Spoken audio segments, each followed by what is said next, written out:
గబగబా తినేయటం కాకుండా ఆ అన్నం ముందు కూర్చున్న తర్వాత, ఆహారం ముందు కూర్చున్న తర్వాత ప్రార్థన చేసి లోపల ఉండేటువంటి పరమాత్మకి నైవేద్యం ముందు ఎవరైనా సరే ఈ క్రమాన్ని అలవాటు చేసుకోండి.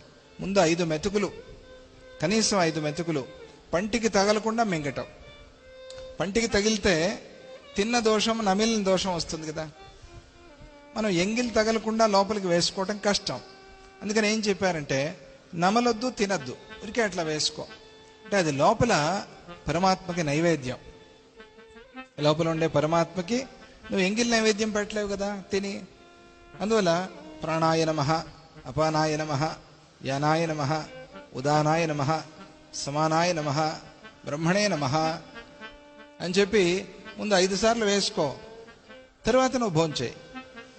లోపల ఉండే పంచప్రాణాలు సంతోషపడతాయి. ప్రాణరూపంగా ఉండేటువంటి పరమాత్మ సంతోషిస్తాడు. ఆ పంచప్రాణాల శక్తిని పెంచుతాడు. ఇది క్రమం. మనం ఆలోచన చేసి ఒక ప్రార్థనతో ఆహారాన్ని తీసుకుంటున్నాం. ఆ ఆహారం నీలో సత్వగుణాన్ని కలిగిస్తుంది. నువ్వు తినే ఆహారమే నువ్వు, అంతే కదా. నువ్వేమిటి, నువ్వు ఇట్లా ఉన్నావా? లేదు కదా. పుట్టినప్పుడు ఇట్లా ఉన్నావా? 40 కిలోలు 50 కిలోలు ఉన్నావా? లేవు కదా. తర్వాత పెరిగావు. ఎవరు పెరిగారు? ఎట్లా పెరిగారు? తినిందే కదా పెరిగింది. తిన్న ఆహారమే కదా పెరిగింది. అంటే తిన్న ఆహారమే నువ్వు కదా.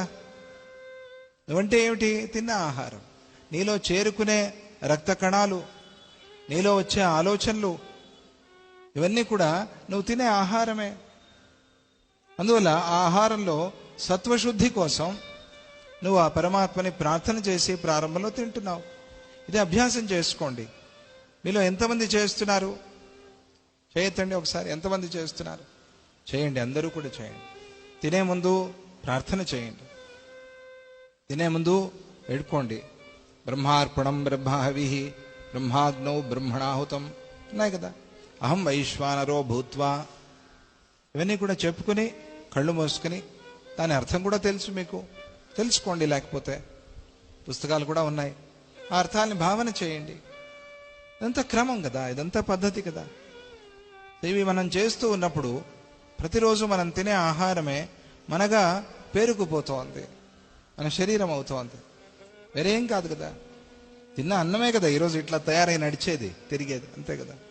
తీసుకున్న ఆహారమే కదా ఈ రకంగా తయారయ్యేది. సో అందువల్ల నా ఆహార సమయంలో మనం నిష్ఠగా ఉన్నప్పుడు, లేదా ఆ పరమాత్మని ప్రార్థన చేసినప్పుడు దానివల్ల మంచి ఫలాలు వస్తాయి.